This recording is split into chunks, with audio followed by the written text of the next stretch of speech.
Okay, so Kepler's laws. Planetary motion. Kepler's laws. Planetary motion. Planetary motion had been observed by astronomers since ancient times. Before Galileo, all observations of the planet's positions were made with the naked eyes. By the 16th century, a lot of data were available about planetary positions and motion. Johannes Kepler studied this data. He noticed that the motion of a planet follows certain laws. He stated three laws describing planetary motion. These are known as Kepler's laws, which are given below.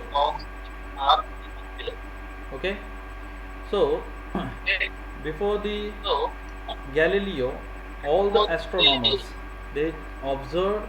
Sound repeated होतोय. Yes yes तो एक जणाचा mic चालू आहे. ज्यांचा mic चालू आहे ते माईक बंद करा. जे नवीन आता जॉईन होत आहेत तुमचे माईक ऑन आहेत ते माईक बंद करा. माझा आवाज परत रिपीट येतो.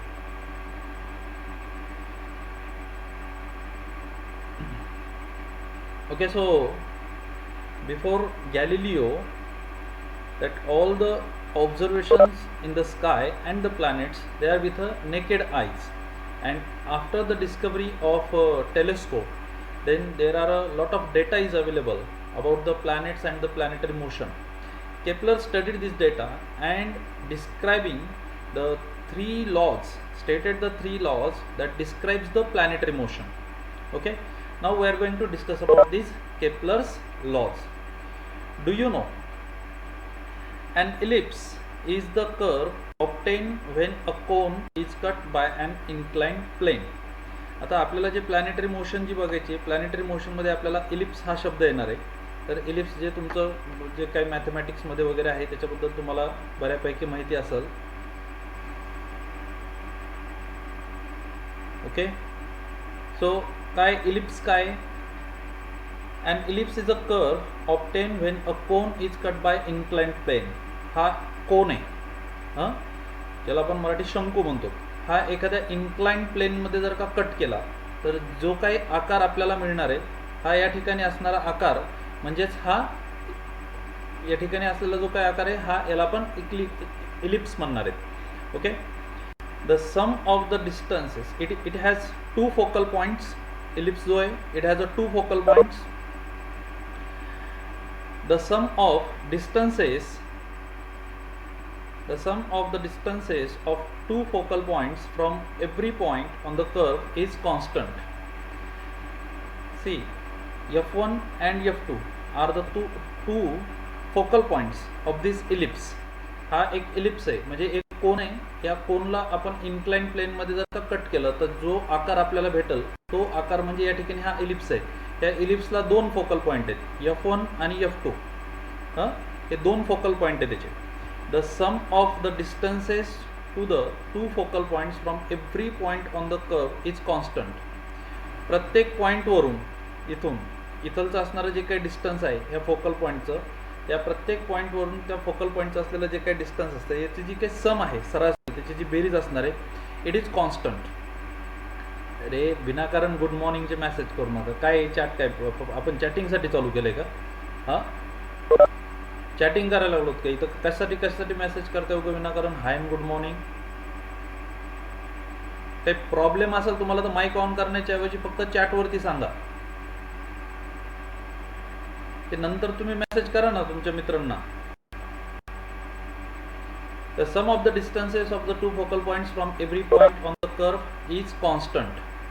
हा फोकल पॉईंट इथून असलेलं जे काही डिस्टन्स आहे, समजा for example F1B plus F2B हे जे काही डिस्टन्स आहे हे याची जी सम असणार आहे it is always a constant. ही नेहमी कशी आहे? कॉन्स्टंट आहे. F1 and F2 are the two focal points of the ellipse shown in figure 1.3. If A, B and C are the 3 points on the ellipse, then A F1 plus A F2, A F1 plus A F2 is equal to B F1 plus B F2 is equal to C F1 plus C F2. म्हणजे याची जी सम आहे त्या इलिप्सवरती कुठेही point घ्या तर तिथून जे काही दोन प्रिन्सिपल फोकस आहेत त्याचे, त्या दोन्ही फोकल पॉईंट जे आहेत त्या दोन्ही फोकल पॉईंटची असणारं जे काही डिस्टन्स आहे याची जी सम आहे, याची सम ही नेहमी कॉन्स्टंट असते. ही याची सम ही जी आहे ही नेहमी सेम आहे, सारखी आहे. ओके, सो हे झालं इलिप्स. आता इथून पुढे आपल्याला इलिप्स हा शब्द येणार आहे, त्याच्यामुळं हे इलिप्स या ठिकाणी बघणं गरजेचं असतं. इलिप्स म्हणजे आपण काय बघितलं तर जो आपला याच्यामध्ये जो शंकू असतो, जो कोन आहे, याला जर का इन्क्लाइन प्लेनमध्ये म्हणजे तिरकस छेद जर घेतला, तर तिरका छेद जर घेतला तर जी तुम्हाला डायग्राम मिळेल, ज्या पद्धतीने, ज्याला आपण सर्कल नाही म्हणणार, परंतु ती एक जी काही डायग्राम, जी काही फिगर तुम्हाला त्या ठिकाणी भेटेल त्याला आपण इलिप्स म्हटलेलं आहे. इलिप्सचा सगळ्यात महत्त्वाचा पॉईंट काय, इलिप्सला दोन फोकल पॉईंट आहेत, F1 आणि F2, आणि ह्या दोन फोकल पॉईंटवरून त्या इलिप्सवरती कुठलाही एखादा पॉईंट जर घेतला तर त्याची जी सम आहे ते F1 आणि F2 पासून त्या पॉईंटची जे काही एकूण जे डिस्टन्सचा जो काही सम आहे त्याची जी बेरीज आहे ही नेहमी कॉन्स्टंट असते. Okay, now let us see Kepler's first law. केपलरचा पहिला नियम काय, first law of planetary motion. जे काही प्लॅनेट आहे ते प्लॅनेट कशा पद्धतीने फिरतात सूर्याच्या भोवती त्याच्याविषयी हे 3 लॉ आहेत. काय पहिला law, the orbit of a planet is an ellipse with the sun at one of the foci. काय म्हणतो बघा स्टेटमेंट, पहिलं स्टेटमेंट काय की planets do not revolve around the sun in a circular orbit. Planet हे सूर्याच्या भोवती वर्तुळाकार कक्षेमध्ये फिरत नाही आहेत. The orbit of a planet, प्लॅनेटची जी ऑर्बिट आहे इज ॲन इलिप्स. जे इलिप्स आपण आत्ता डिस्कस केलं ते ellipse. The planet of the orbit of a planet is an ellipse with the sun at one of the foci. जिथं सूर्य जो आहे तो सूर्य हा दोन्हीपैकी एक तर F1 जवळ असेल किंवा F2 जवळ असेल, दोन्हीपैकी एखाद्या फोकायजवळ सूर्य आहे आणि त्याच्या भोवती फिरणारं जे काही प्लॅनेट आहे त्याची प्लॅनेट ही इलिप्स आहे, इलिप्टिकल आहे. Okay, so the orbit of a planet is an ellipse with the sun at one of the foci. Figure 1.4 shows the elliptical orbit. ही डायग्राम बघा 1.4. 1.4 डायग्राममध्ये तुमच्या असं लक्षात येईल की ही एक इलिप्टिकल ऑर्बिट आहे बघा. 1.4 ही प्लॅनेटची इलिप्टिकल ऑर्बिट आहे. Shows the elliptical orbit of a planet revolving around the sun. The position of the sun is indicated by S. It is at one of the foci. म्हणजे एक गोष्ट लक्षात घ्या, प्लॅनेटरी मोशनमध्ये जेव्हा प्लॅनेट सूर्याच्या भोवती फिरत असतात त्यावेळेस सूर्य हा एकदम मध्यभागी किंवा केंद्रक स्थानी नाही आहे. ही गोष्ट लक्षात घ्या. सूर्य जो आहे तो सूर्य एकदम मध्यभागी किंवा केंद्रक स्थानी नाही आहे आणि सगळे प्लॅनेट सर्क्युलर ऑर्बिटमध्ये त्याच्यासोबत फिरत नाही आहे. प्लॅनेटची जी ऑर्बिट आहे ती इलिप्टिकल ऑर्बिट आहे, तो इलिप्स आहे. परत सांगतो मी, आपण सुरुवातच इलिप्सपासून केलेली. इलिप्स म्हणजे काय तर एखादा जर शंकू जो आहे, जो कोन आहे, हा कोन जर का तुम्ही इन्क्लाइन प्लेनमध्ये जर का कट केला, जर तिरकस याच्यामध्ये जर का तुम्ही कट केला तर जी डायग्राम तुम्हाला भेटते, ओके, त्याला आपण इलिप्स असं म्हणतो. Okay, now first law, the orbit of a planet is an ellipse with the sun at one of the foci. आणि जो सूर्य आहे, सूर्य हा एकदम सेंटरला नाही आहे. हा एक तर या बाजूला असेल, इथं असू शकतो किंवा या ठिकाणी असू शकतो. हा दोन्हीपैकी एखाद्या फोकल पॉईंटवरती त्या ठिकाणी सन असणारे, सूर्य असणारे. Kepler's second law, the line joining the planet and the sun sweeps equal area in equal intervals of time. Okay, the line joining the planet and the sun. Suppose हे प्लॅनेट आहे, हा A जो आहे हा planet आहे. Line joining the planet and the sun, sun आणि प्लॅनेटला join केलेली जी काही लाईन आहे, line joining the planet and the sun sweeps equal area in equal intervals of time. हा जो काही ग्रह आहे हा सूर्याच्या भोवती जो ऑर्बिटमध्ये फिरतोय तर याने समान वेळेमध्ये कापलेलं अंतर जे sweeps equal area in equal interval of time, तो तितकंच अंतर तितक्या वेळेमध्ये कट करणारे, कापणारे. म्हणजे उदाहरणार्थ समजा हा इथं प्लॅनेट आहे ए. या ए प्लॅनेटला त्याच्या प्लॅनेटरी मोशनमध्ये ए पॉईंटपासून बी पॉईंटपर्यंत जाण्यासाठी जर का 1 दिवस लागतोय तर ह्या 1 दिवसामध्ये याने कव्हर केलेला एरिया हा नंबर 1 इथं जो दाखवलेला डायग्राममध्ये हा एरिया आहे.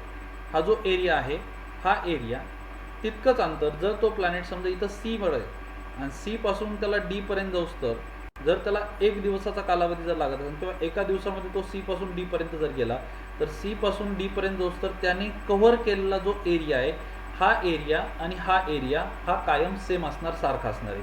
किंवा या ठिकाणी बघा, आता इथं सूर्यापासूनचं हे डिस्टन्स मॅक्झिमम आहे त्या प्लॅनेटचं, तर तो ई पासून एफ पर्यंत चाललेला आहे. तर ई पासून एफ पर्यंत जर त्याला 1 दिवसाचा कालावधी जर घेतला जाण्यासाठी तर 1 दिवसाच्या कालावधीमध्ये तो जो काही हा एरिया 3 नंबरचा जो एरिया तो कव्हर करणार आहे, हे तिन्ही एरिया जे आहेत 1, 2 and 3 म्हणजे area A S B, area C S D किंवा area E S F, it is always same. Means the line joining the planet and the sun sweeps equal area in equal interval of time. समान वेळेमध्ये ते समान क्षेत्रफळ कापतात. Okay, म्हणजे एक दिवस हा जर का समान वेळ जर घेतला, एका दिवसामध्ये प्लॅनेटने किती एरिया कव्हर केला, तर प्रत्येक दिवसामध्ये प्लॅनेट कव्हर करणारा एरिया हा कायम सेम असणार आहे, सारखा असणार आहे. एका दिवसामध्ये तो तितकंच अंतर जो आहे किंवा तितकाच एरिया जो आहे, अंतर म्हणण्यापेक्षा एरिया आहे तितका एरिया तो काय करणार, कव्हर करणार. A B and C D are the distances covered by the planet in equal time, that is after equal interval of time. The position of the planet starting from A and C are shown by B and D respectively. The straight lines AS and CS sweeps equal area and equal interval of time, that is area ASB and CSD are equal. ASB आणि CSD हे equal आहे, किंवा तसंच ES आणि FJ हा area आहे.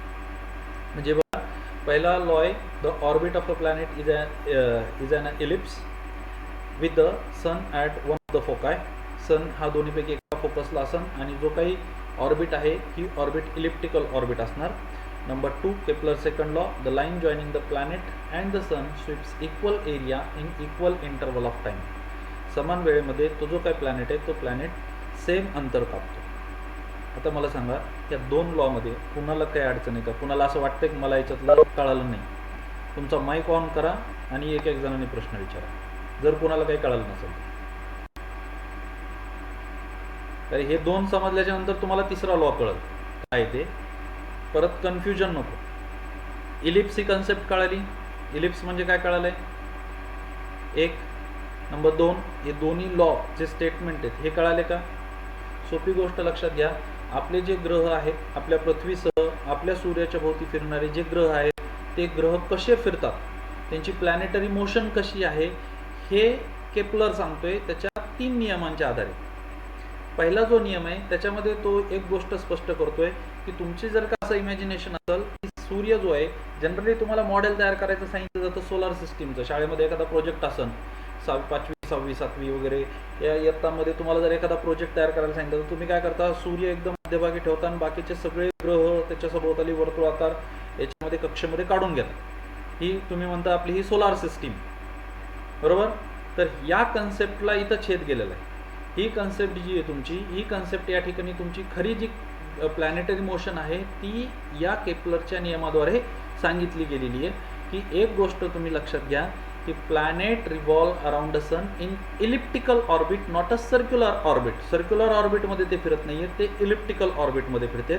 Number 2, जो सूर्य आहे तो सेंटरला नाही आहे. जे फोकल पॉईंट आहेत त्या इलिप्सचे जे फोकल पॉईंट असतील त्या दोन्हीपैकी एखाद्या फोकल पॉईंट जवळ असेल. काही प्लॅनेटच्या बाबतीत तो F2 जवळ असू शकतो, काही प्लॅनेटच्या बाबतीत तो F1 जवळ असू शकतो. कुणालाही F1 म्हणू शकता, कुणालाही F2 म्हणू शकता. म्हणजे एक गोष्ट क्लिअर आहे की तो एकदम मध्यभागी नाही, एक तर या बाजूला आहे किंवा या बाजूला आहे, दोन्हीपैकी कुठेतरी एका ठिकाणी तो सूर्य असणार आहे, तेव्हा त्याच्या भोवती ते ग्रह फिरणार आहेत, बरोबर.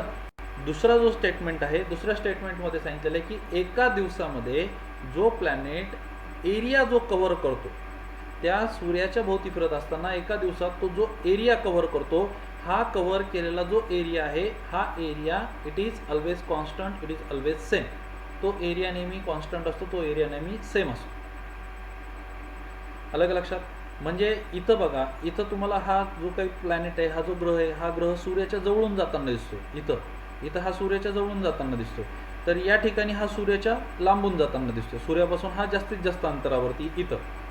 पण या ठिकाणी तो मूव्ह होत असताना त्याची असणारी जी काही व्हेलॉसिटी असणार आहे, त्याची जी काही स्पीड असणार आहे, ती या ठिकाणी आपल्याला जास्त दिसते, पण एकूण जो एरिया झालेला आहे इथं त्याची समजा स्पीड कमी असेल तर एकूण जो एरिया त्याचा जो झालेला आहे तो कव्हर केलेला एरिया मात्र कॉन्स्टंट आहे, कव्हर केलेला एरिया मात्र सेम आहे एका ठराविक कालावधीमध्ये. जर एक दिवसाचा कालावधी जर धरला तर सूर्याभोवती फिरत असताना प्रत्येक ग्रह sweeps out equal area in equal interval of time. समान वेळेमध्ये ते समान क्षेत्रफळ काय करणार आहेत, व्यापणार आहेत. बरोबर. ओके. सो थर्ड बघू आपण. थर्ड लॉ स्टेटमेंट काय.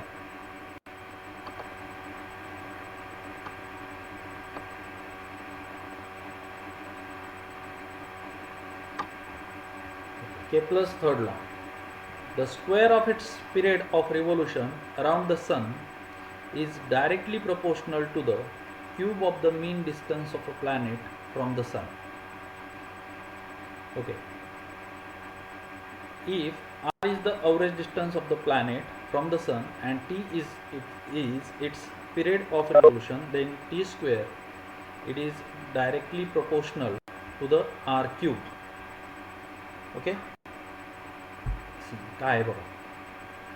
The square of its period of revolution.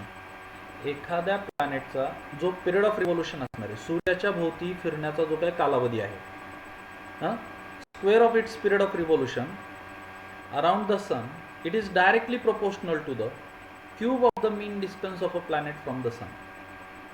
म्हणजे आपल्या अर्थचा पिरियड ऑफ रिव्होल्यूशन जो आहे तो 365 डेज, 365 दिवस लागतात आपल्या अर्थला सूर्याच्या भोवती फिरण्यासाठी.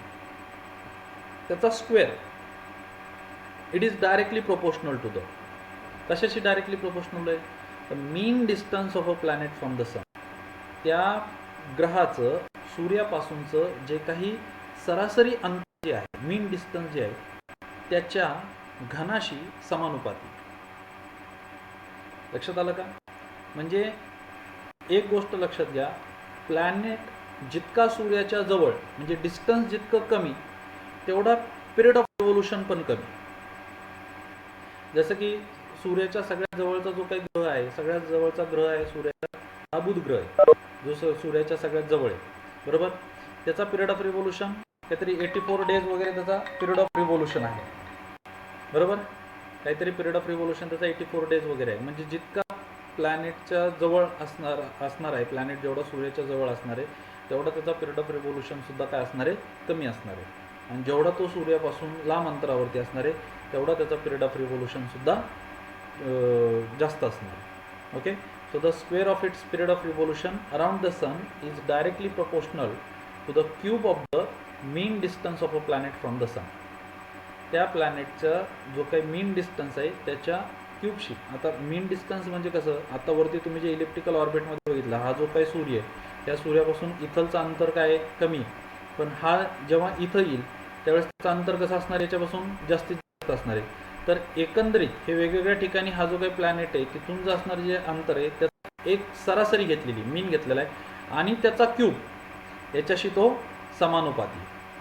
Okay. The square of its period of revolution around the sun is directly proportional to the cube of the mean distance of a planet from the sun. For example, capital T it is the period of revolution of a planet, and small r it is the small r is the mean distance of a planet from the sun. Then t square it is directly proportional to, इथं थोडंसं a type झाल्यासारखं दिसतंय, हे a नाही आहे, directly प्रोपोर्शनलचं sign आहे. It is directly proportional to r cube. That is t square divided by r cube is equal to the constant, and that constant it is called as a Kepler's constant. हा जो काही के constant आहे या कॉन्स्टंटला Kepler's constant असं म्हणतात. म्हणजे कुठलाही planet आहे त्या प्लॅनेटचं पिरियड ऑफ रिव्होल्यूशन म्हणजे हा जो काही टी स्क्वेअर आहे, समजा आपल्या अर्थच्या बाबतीत जर धरलं तर 365 डेज त्याचा स्क्वेअर डिवायडेड बाय आपल्या अर्थचं जे ॲव्हरेज डिस्टन्स आहे सूर्यापासून त्याचा क्यूब, याचा जर तुम्ही भागाकार केला तर जी संख्या येईल ती कॉन्स्टंट आहे.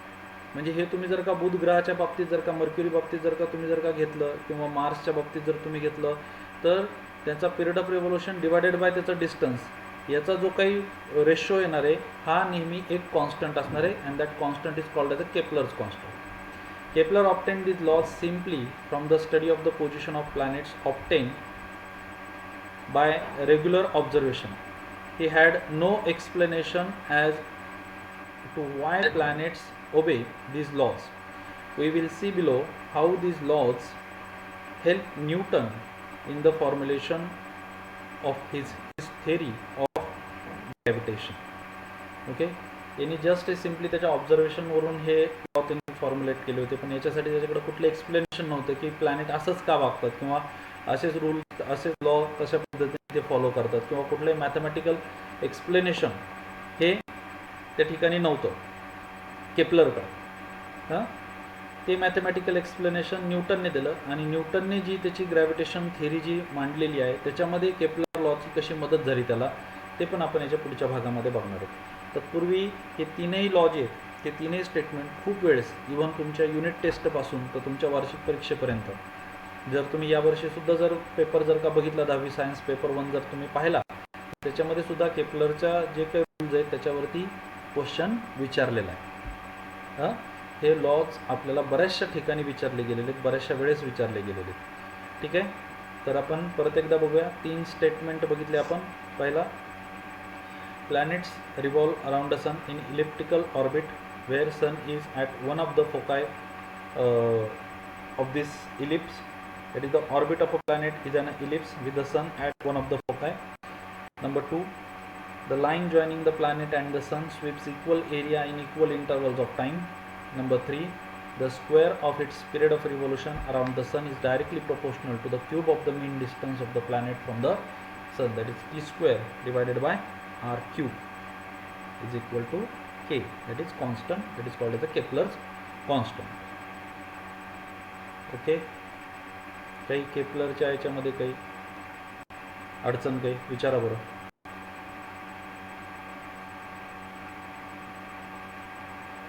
प्रवाह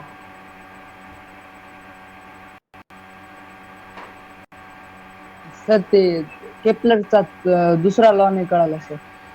हे बघा, केपलरचा सेकंड लॉ मध्ये काय आहे की कुठलाही प्लॅनेट जो आहे तो त्याचा जो एरिया कव्हर करणार आहे एका दिवसामध्ये जो एरिया कव्हर करणार आहे. आता सोपी गोष्ट आहे ना. हे बघा, इथं सूर्याच्या इथं जवळ आहे म्हणजे या ठिकाणी सूर्याच्या असणारी जो काही ग्रॅव्हिटेशनल फोर्स आहे तो फोर्स या ठिकाणी जास्त असेल. इथून त्याचा असणारी व्हेलॉसिटी, इथून त्याची असणारी स्पीड आणि या ठिकाणी त्याची असणारी व्हेलॉसिटी याच्यामध्ये फरक आहे. ओके, इथं जो तो अंतर कव्हर करतोय आणि इथं जो अंतर कव्हर करतोय त्या दोन्ही याच्यामध्ये काय प्रॉब्लेम आहे तर या दोन्ही याच्यामध्ये असं आहे की ए पासून बी पर्यंत जाण्यासाठी त्याला जो काय लागतोय तो 1 दिवस लागतोय. या एका दिवसामध्ये त्यांनी जो एरिया कव्हर केला तितकाच तो एका दिवसामध्ये सी पासून डी पर्यंत जाऊस तर एका दिवसात तितकाच एरिया कव्हर करणार आहे आणि ई पासून एफ पर्यंत जाऊस तर एका दिवसात तो तितकाच एरिया कव्हर करणार आहे. म्हणजे तो जो एरिया कव्हर करतोय तो समान वेळेमध्ये समान एरिया जो आहे तो कव्हर करतो.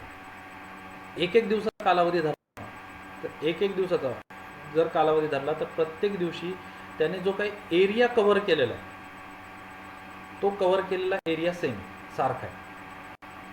म्हणजे तो सूर्याच्या जवळून जो आता ऑर्बिट काही सर्क्युलर ऑर्बिट नाही आहे त्याच्यामुळे सगळीकडे रेडियस नाही आहे, हे इक्वल डिस्टन्सवरती नाही आहे प्लॅनेट सूर्यापासून. तो कमी अधिक अंतरावरती फिरणार आहे. इलिप्टिकल ऑर्बिटमध्ये तो फिरतोय त्यामुळे कमी अधिक अंतरावरती येतो सूर्यापासून. ओके, त्याच्यामुळे it covers equal area in equal intervals of time. Okay, त्यानंतर गौरी थर्ड लॉ मध्ये काय आहे तर कुठल्याही प्लॅनेटचा जो काही पिरियड ऑफ रिव्होल्यूशन आहे त्याचा स्क्वेअर, पिरियड ऑफ रिव्होल्यूशनचा square it is directly proportional to the cube of the mean distance of a planet from the sun. म्हणजे कुठल्याही प्लॅनेटचा जो पिरियड ऑफ रिव्होल्यूशन आहे हा आणि त्या प्लॅनेटचा असणारा जो डिस्टन्स आहे त्या सूर्यापासून असणारं जे अंतर आहे हे डायरेक्टली प्रोपोर्शनल आहे, हे समानुपाती आहे. म्हणजे जितकं अंतर कमी तेवढा पिरियड ऑफ रिव्होल्यूशन कमी, जितकं अंतर जास्त तेवढा पिरियड ऑफ रिव्होल्यूशन जास्त. आणि ह्या दोन्हीचा जो काही रेशो आहे T square divided by R cube it is always a constant, that is called as a Kepler's constant. या दोन्हीचा रेशो ह्या नेहमी एक स्थिर संख्या आहे त्याला आपण केपलर कॉन्स्टंट असं म्हणतो. ओके, अजून बरेचसे विद्यार्थी इथं दिसत आहेत. Anjali Kharat, Anurag Chavan,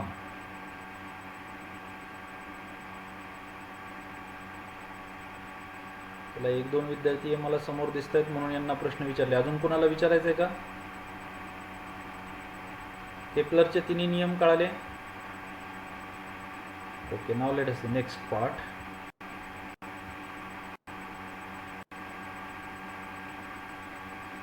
Use your brain power. If the area ESF in figure 1.4 is equal to the area ASB, what will you infer about EF?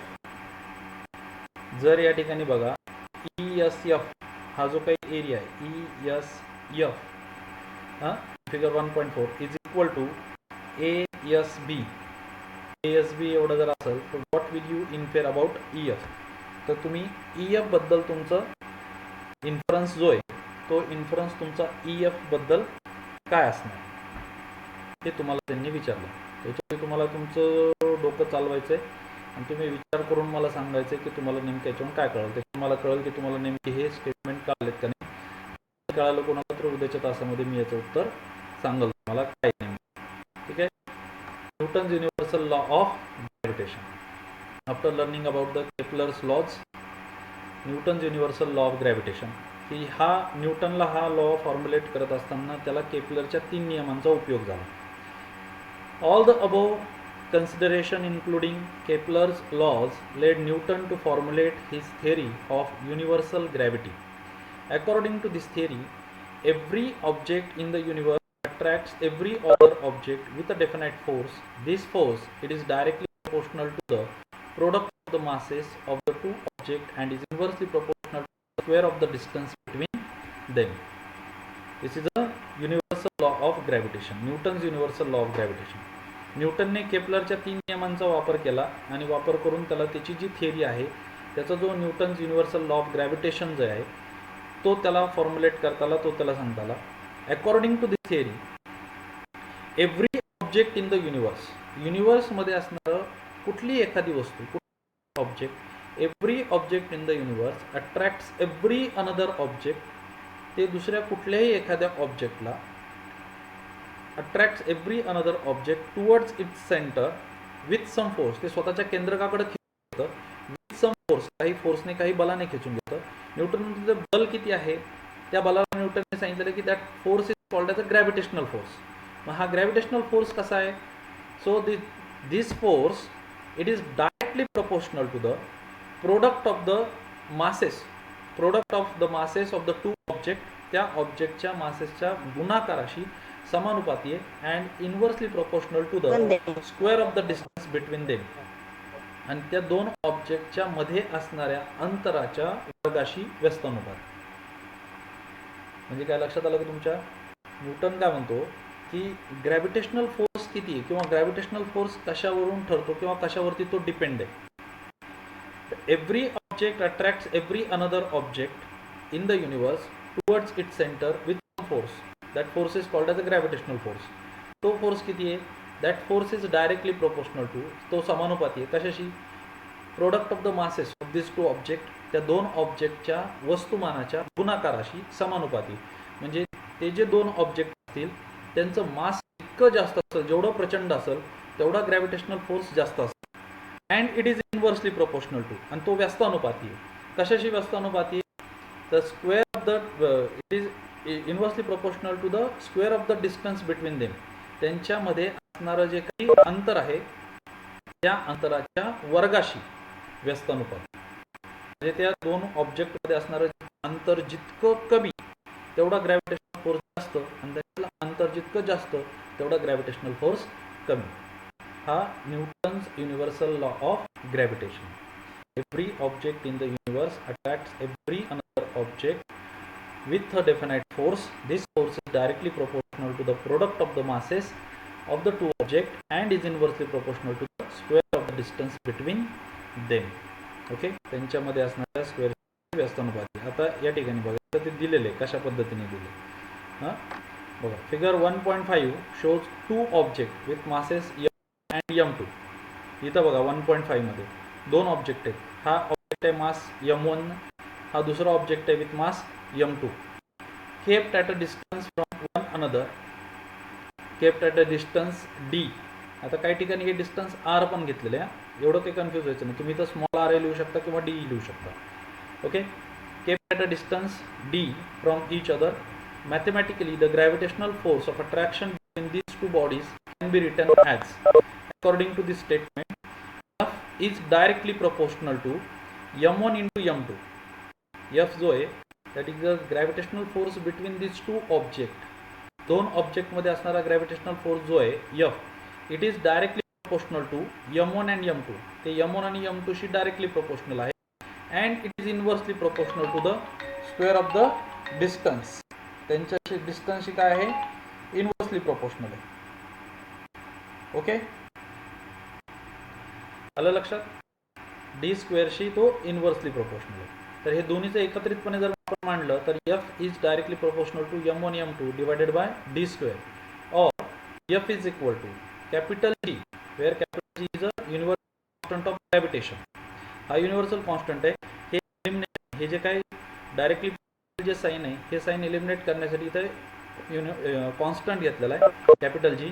So therefore F is equal to capital G m1 m2 divided by D square. Okay, so this is the formula for the gravitational force. हा gravitational force साठी formula आहे. F is equal to m1 m2 divided by d square. Here G is a constant of proportionality and is called the universal constant of gravitation.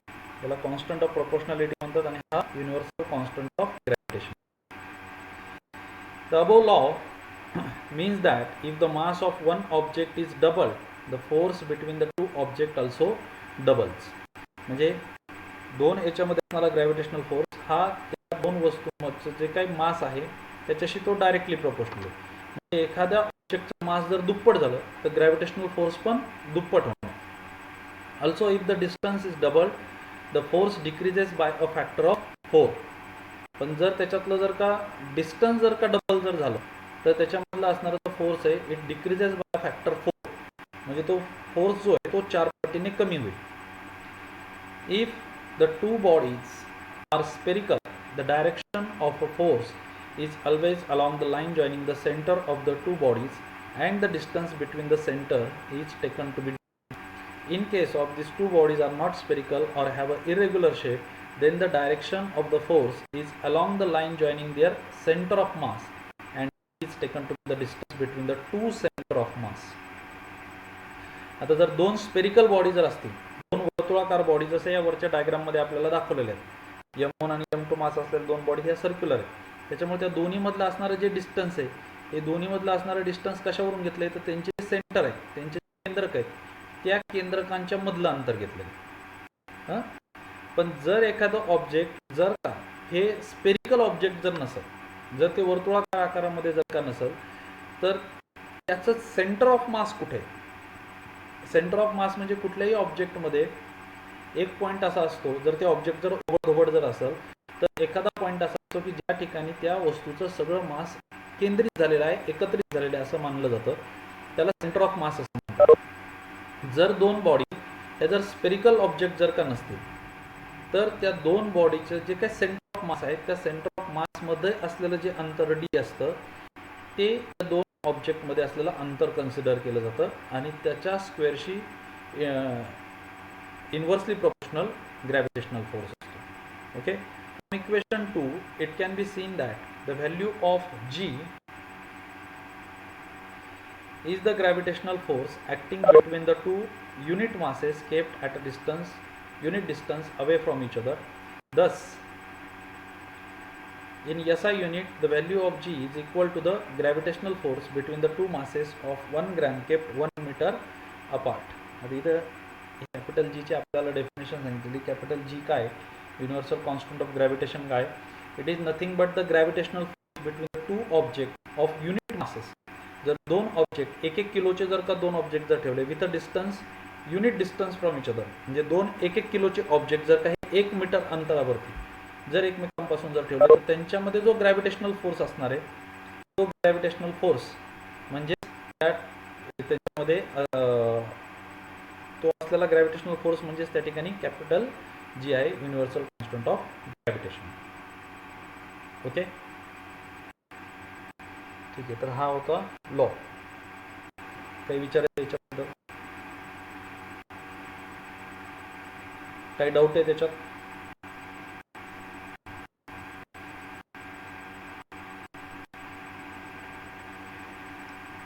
कुणाला काही doubt नाही याच्यात? ठीक आहे, चालेल. मग याच्यावरचा होमवर्क मी तुम्हाला टाकतो ग्रुपवरती.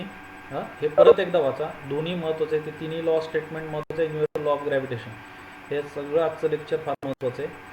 तर हे तुम्ही व्यवस्थित बघा ग्रुपवरती, मला मी होमवर्क टाकतो. ठीक आहे, आज आपण इथंच थांबूया. Okay, thank you so much.